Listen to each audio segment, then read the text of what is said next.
ശബരിമല സ്വർണ്ണ കവർച്ച കേസ് പ്രതി ഉണ്ണികൃഷ്ണൻ പോറ്റിക്ക് സാമ്പത്തിക സഹായം നൽകിയ ബംഗളൂരു വ്യവസായി അജികുമാറിന്റെ മരണത്തിൽ ദുരൂഹതയാരോപിച്ച് സഹോദരൻ അനിൽകുമാർ.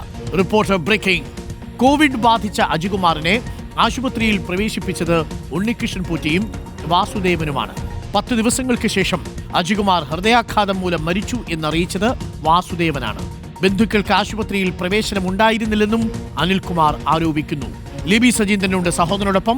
ആദ്യം ലിബിയെയും സഹോദരനെയും നമുക്കൊന്ന് കേട്ടുവരാം.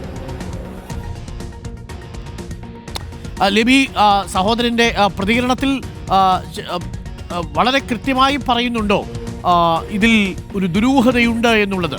കാരണം ഇതുവരെയും ഉണ്ണികൃഷ്ണൻ പോറ്റിക്കെതിരെ ഉയർന്ന ആരോപണം സ്വർണ്ണ മോഷണമാണ്. ഇപ്പോൾ ഈ ഉണ്ണികൃഷ്ണൻ പോറ്റിയുടെ സുഹൃത്തായി ഉണ്ണികൃഷ്ണൻ പോറ്റിക്ക് ഒരുപാട് പണമിടപാടുകൾ, ഈ സ്വർണ്ണപ്പാളിയിലൊക്കെ വളരെ വലിയ സംഭാവനകൾ നൽകിയ ആളാണ് അജികുമാർ.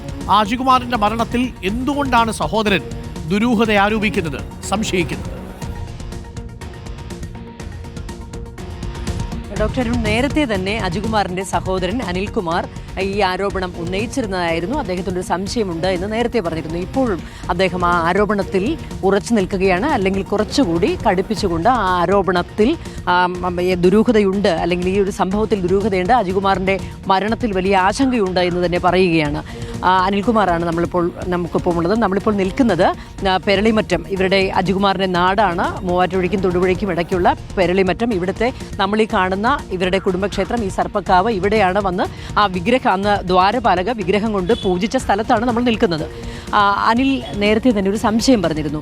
എന്തുകൊണ്ടാണ് അജികുമാറിന്റെ മരണത്തിൽ ദുരൂഹതയുണ്ട് എന്ന് ഇപ്പോഴും ഇത്ര ഉറച്ചു വിശ്വസിക്കുന്നത്? അജികുമാറിന്റെ മരണത്തിൽ ദുരൂഹതയുണ്ടെന്ന് പറയാൻ കാരണം, അജികുമാർ ഇവിടെ വന്നിട്ട് നല്ല ആരോഗ്യവാനായിട്ടാണ് ഇവിടുന്ന് ബാംഗ്ലൂർക്ക് പോയത്. ബാംഗ്ലൂരിൽ ചെന്ന് കഴിഞ്ഞ് 4 ദിവസം കഴിയുമ്പോൾ അദ്ദേഹത്തിന് കോവിഡാന്ന് പറയുന്നു. അദ്ദേഹത്തെ ഒരു ഹോസ്പിറ്റലിൽ അഡ്മിറ്റ് ചെയ്യുന്നു. ആ ഹോസ്പിറ്റലിൽ ബെഡെല്ലാം റെഡിയാക്കി കൊടുത്ത അദ്ദേഹത്തിൻ്റെ സുഹൃത്തായ ഉണ്ണികൃഷ്ണൻ പോറ്റിയാണെന്നാണ് ബാംഗ്ലൂരിൽ നിന്ന് അറിയാൻ സാധിച്ചത്. പക്ഷേ 2 ദിവസം വരെ എനിക്ക് അദ്ദേഹത്തെ ഫോണിൽ കിട്ടുമായിരുന്നു. അത് കഴിഞ്ഞ് പുള്ളിക്ക് മതിയായ ചികിത്സ കിട്ടുന്നില്ല എന്നും പറഞ്ഞ് പുള്ളി ആശുപത്രിക്ക് നിന്ന് ഡോക്ടറെ ആയിട്ട് വഴക്കുണ്ടാക്കുകയും എന്തൊക്കെ ഉണ്ടായെന്ന് അദ്ദേഹത്തിൻ്റെ ഭാര്യ തന്നെ എന്നെ ഫോണിൽ വിളിച്ച് പറഞ്ഞു, അനിയുടെ ചേട്ടൻ എന്തിനാ ഇങ്ങനെ ഡോക്ടർമാരെ ഇങ്ങനെ ചീത്തയൊക്കെ പറഞ്ഞ് എന്താണെന്നൊക്കെ പറഞ്ഞ് ഇങ്ങനെയൊക്കെയാണോ ഡോക്ടർമാരോട് പെരുമാറുന്നതൊക്കെ എന്നോട് ചോദിച്ചു. അതിനുശേഷം പിന്നെ അജികുമാറിനെ വിളിച്ചു കഴിഞ്ഞാൽ യാതൊരു ബന്ധവുമില്ല, ഒന്നുമില്ല, മൊബൈലെല്ലാം സ്വിച്ച് ഓഫാണ്. പിന്നെ നമുക്കറിയാൻ സാധിച്ചത് അജികുമാറിൻ്റെ മാലയും സ്വർണവും വാച്ചും എല്ലാം ഊരി മാറ്റി അദ്ദേഹത്തിൻ്റെ ബാഗിൽ വെച്ചിട്ട് അദ്ദേഹത്തെ വേറൊരു ഇതിലേക്ക് മാറ്റിയിരിക്കുകയാണ്. പിന്നെ പുള്ളിനെ ഫോൺ വിളിച്ചാലും കിട്ടില്ല. മരിച്ചതിന് തൊട്ട് മുന്നേ വരെയൊക്കെ സംസാരിച്ചിരുന്നു എന്നാണ് നമ്മൾ അന്വേഷിച്ചപ്പോൾ മനസ്സിലായിട്ടുള്ളത്. അപ്പോൾ സംസാരിച്ച ആളുകൾക്ക് കുടുംബത്തോട് ബന്ധപ്പെടാൻ പറ്റിയില്ല. ഭാര്യ സുമംഗലിയോടൊക്കെ സംസാരിച്ചിട്ടുണ്ടായിരുന്നു. കുടുംബത്തിൽ ആരുമായിട്ട് ബന്ധപ്പെടില്ല. എന്നോട് മാത്രം ഒരു പ്രാവശ്യം ഞാൻ വിളിച്ചപ്പോൾ എങ്ങനെ ഉണ്ടാന്ന് ചോദിച്ചപ്പോൾ കുഴപ്പമില്ല എന്ന് പറഞ്ഞു. പിന്നെ ഞാൻ വിളിച്ചിട്ട് എന്ത് ചെയ്താൽ പുള്ളിക്കിടെ ഫോൺ കിട്ടുന്നില്ല. അവസാനം ഡൽഹിയിലുള്ള എൻ്റെ മൂത്ത സഹോദരൻ വിളിച്ചു പറഞ്ഞു, എടാ അവൻ അസുഖം കൂടുതലാണ് എന്ന് പറഞ്ഞ് ഞാൻ അജികുമാറിൻ്റെ ഭാര്യനെ വിളിക്കുമ്പോഴാണ് അജികുമാറിൻ്റെ ഭാര്യ പറഞ്ഞത് ഒരു കുഴപ്പമൊന്നുമില്ല, ഇപ്പോഴും ഭക്ഷണം കഴിച്ചിട്ട് കിടന്നാന്ന് പറഞ്ഞു.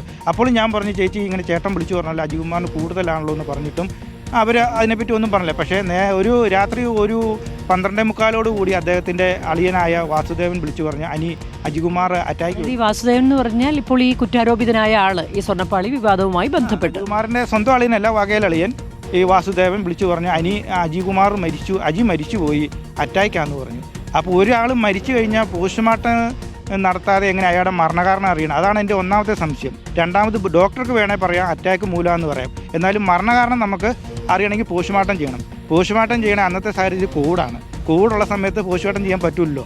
അപ്പോൾ അതിങ്ങനെയൊക്കെ വന്നപ്പോൾ എൻ്റെ ഒരു മനസ്സിൽ, ആശുപത്രിയിൽ അഡ്മിറ്റായ ഒരാൾക്ക് വേണമെങ്കിൽ ഹൃദയാഘാതം സംഭവിച്ചു കൂടായികയെന്നുള്ളൂ. പിന്നെ എന്തുകൊണ്ടാണ് പിന്നെ ഇത്രയും കുടുംബം, ഈ ബന്ധുക്കൾക്കും മറ്റ് ഈ നാട്ടുകാർക്കുമൊക്കെ ഇത്തരം ഒരു ആരോപണമുണ്ടോ? എന്തുകൊണ്ടാണ് ഇങ്ങനെ ഭാര്യയാഘാതം എന്ന് പറയുമ്പോൾ ഇങ്ങനെ സംശയിക്കുന്നത്? അല്ല, അത് ഞാൻ പറഞ്ഞല്ലോ, അതിപ്പം പുള്ളിയെ ബന്ധപ്പെടാൻ പറ്റുന്നില്ല. അതായത് അജികുമാറിന് ഭാര്യയായിട്ട് ഫോണിൽ എല്ലാം വിളിക്കുന്നുണ്ട്. അവർ പറയുന്നുണ്ടെങ്കിൽ അജികുമാറിൻ്റെ അമ്മ ജീവിച്ചിരിപ്പുണ്ട്, അനിയനുണ്ട്, ചേട്ടനുണ്ട്, സഹോദരന്മാരുണ്ട്, എല്ലാവരും ഉണ്ട്. പക്ഷേ ഇവരും ആരുമായിട്ട് അജികുമാറിന് വിളിക്കാൻ പറ്റിയിട്ടില്ല. ഈ ഉണ്ണികൃഷ്ണൻ പോറ്റിക്ക് അന്നത്തെ ആശുപത്രിയായിട്ടുള്ള ബന്ധം എന്താ? അജികുമാറിൻ്റെ ഒരു സുഹൃത്താണ് ഉണ്ണികൃഷ്ണൻ പോറ്റി എന്നാണ് അജികുമാർ എന്നോട് പറയാറുള്ളത്. പക്ഷേ ഈ ബാംഗ്ലൂർ അന്ന് ഈ ബെഡെല്ലാം റെഡിയാക്കി കൊടുത്തത് ഉണ്ണികൃഷ്ണൻ പോറ്റിയാണ്. ഉണ്ണികൃഷ്ണൻ പോറ്റിയെ വിളിച്ചപ്പോഴാണ് അജികുമാറിന് ഒരു ആശുപത്രിയിൽ ഒരു ബെഡ് റെഡിയാക്കി കൊടുത്തതെന്നാണ് നമുക്ക് ബാംഗ്ലൂരിൽ നിന്ന് അറിയാൻ സാധിച്ചത്. അതായത് ഉണ്ണികൃഷ്ണൻ പോറ്റിയുടെ ഒരു മേൽനോട്ടം ഉണ്ടായിരുന്നു, അല്ലെങ്കിൽ ഒരു നിയന്ത്രണത്തിലായിരുന്നു അന്ന് ചികിത്സയൊക്കെ. എന്താ നിങ്ങളുടെ സംശയം? എന്താ ചികിത്സ ഫുള്ള് എല്ലാം ചെയ്ത് കൊടുത്ത് അജികുമാറിൻ്റെ ഭാര്യയാണ് ആശുപത്രിയിൽ ഉണ്ടായിരുന്നു. പോക്കും വരവും എല്ലാം പുള്ളിക്കാരിയാണ് ചെയ്തത്. വേറെ ആർക്കും അവിടെ പോകാൻ പറ്റില്ല കോവിഡ് ആയതുകൊണ്ട് എന്നൊക്കെയാണ് നമുക്കറിയാൻ പറ്റിയത്. ഉണ്ണികൃഷ്ണൻ പോറ്റി എന്തുകൊണ്ടാണ് പിന്നെ അവിടെ ആശുപത്രി അറേഞ്ച് ചെയ്ത് കൊടുത്തതൊക്കെ, ബെഡ് അറേഞ്ച് ചെയ്തു എന്നൊക്കെ പറയുന്നത് എന്തുകൊണ്ടാണ്? ഉണ്ണികൃഷ്ണൻ പോറ്റിക്ക് ബാംഗ്ലൂർ അത്ര സ്വാധീനം കാണുമെന്ന് അജികുമാറിന് അറിയായിരിക്കും. അല്ല പിന്നെ അജികുമാർ വേറെ ആരെങ്കിലും ബന്ധപ്പെടുകയില്ലായിരുന്നു. അപ്പം ബെഡ് കിട്ടണമെങ്കിൽ ഉണ്ണികൃഷ്ണൻ പോറ്റിയായിട്ട് ബന്ധപ്പെട്ടാലേ കിട്ടുകയുള്ളൂ എന്ന് ഓർത്തായിരിക്കും ഉണ്ണികൃഷ്ണൻ പോറ്റിയായിട്ട് ബന്ധപ്പെട്ടത്. ആശുപത്രിയുടെ ആ ചികിത്സയുടെ സമയത്തൊക്കെ ഉണ്ണികൃഷ്ണൻ പോറ്റി ഉണ്ടായിരുന്നു. നമ്മൾ ഇവിടെയല്ല ഉണ്ടായിരുന്നു വെച്ചാൽ ഉണ്ണികൃഷ്ണൻ പോറ്റിയാണ് ബെഡ് റെഡിയാക്കി കൊടുത്തതെന്നാണ് നമുക്കറിയാൻ സാധിക്കും. ഈ വാസുദേവൻ പിന്നെ എന്തുകൊണ്ടാണ് അനിലിനെ വിളിച്ചിട്ട് മരണകാര്യമൊക്കെ അറിയിക്കാൻ കാരണം? അതുമാണ് എനിക്ക് സംശയം വന്നത്. അതായത് 1 മണി അജികുമാർ മരിച്ചപ്പോൾ തന്നെ വാസുദേവൻ വിളിച്ചു പറഞ്ഞു അജികുമാർ അറ്റാക്ക് വന്ന് മരിച്ചു എന്ന് പറഞ്ഞപ്പോഴാണ് എനിക്ക് അതിൽ സംശയം തോന്നിയത്. അനിലിന് മാത്രമേ ഉള്ളൂ അതോ മറ്റു ബന്ധുക്കൾക്കും നാട്ടുകാർക്കൊക്കെ ഈ ആരോപണമുണ്ട്? ഇപ്പം മേഡം കണ്ടാലും ഒരു ചേട്ടൻ ഈ റോട്ടിൽ കൂടെ പോയി പറഞ്ഞ കേട്ടതല്ലേ, നാട്ടുകാർക്ക് സംശയമുള്ളതെന്ന് പറഞ്ഞ് ഒരു ചേട്ടൻ ഇപ്പോൾ പറഞ്ഞു പോലെ. അങ്ങനെ എല്ലാവർക്കും സംശയമുണ്ട്. പക്ഷേ ആരും മിണ്ടുന്നില്ല. മരിച്ചു കോട്ടയം എന്ന് ഓർത്താണ് ആരും മിണ്ടാണ്ട്. സാമ്പത്തിക ഇടപാട് വാസുദേവനുമായിട്ടും ഉണ്ണികൃഷ്ണൻ പോറ്റിയുമായിട്ട് അജികുമാറിനുണ്ടായിരുന്നു. നന്നായി സാമ്പത്തിക ഇടപാടുണ്ടായിരുന്നു. ഈ വാസുദേവനുമായിട്ട് നല്ല സാമ്പത്തിക ഇടപാടുണ്ട്. അതായത് മണി പണിതപ്പോൾ തൊട്ട് മണിയുടെ ഓണർഷിപ്പ് അജികുമാർ ഏറ്റെടുത്തപ്പോൾ തൊട്ട് വാസുദേവനുമായിട്ട് നല്ല ബന്ധങ്ങളുണ്ട്. ശബരിമലയിൽ ഇപ്പം ദ്വാരപാലക വിഗ്രഹം കൊടുത്തത്, വാതിൽ കൊടുത്തത്, ആ വാതിൽ പണിയാനുള്ള തടി കൊടുത്തത്, ഒപ്പം മണികൾ കൊടുത്തത്, ഇതിലെല്ലാം സാമ്പത്തിക സഹായം അജികുമാർ നൽകിയിരുന്നു. അപ്പോൾ ഈ സാമ്പത്തിക ഇടപാടുമൊക്കെയായി ബന്ധപ്പെട്ട് എന്തെങ്കിലും ദുരൂഹതയും മരണവുമായിട്ട് കണക്ട് ചെയ്യാൻ പറ്റുന്ന രീതിയിലുണ്ടെന്നാണോ കരുതുന്നത്? അതിപ്പോൾ അജികുമാറിന് എന്തെങ്കിലും അറിയാവോ? അതാ നമ്മളിപ്പോൾ എങ്ങനെ എന്തെങ്കിലും ഉണ്ടായിരിക്കും. അല്ലെ പിന്നെ ഇത്രയും ഇതിന് പൈസ അജികുമാർ കൊടുത്തിട്ടുണ്ടല്ലോ. അത് വാസുദേവൻ സാമ്പത്തിക ഇടപാടുണ്ടായിരുന്നു എന്നതാണ്.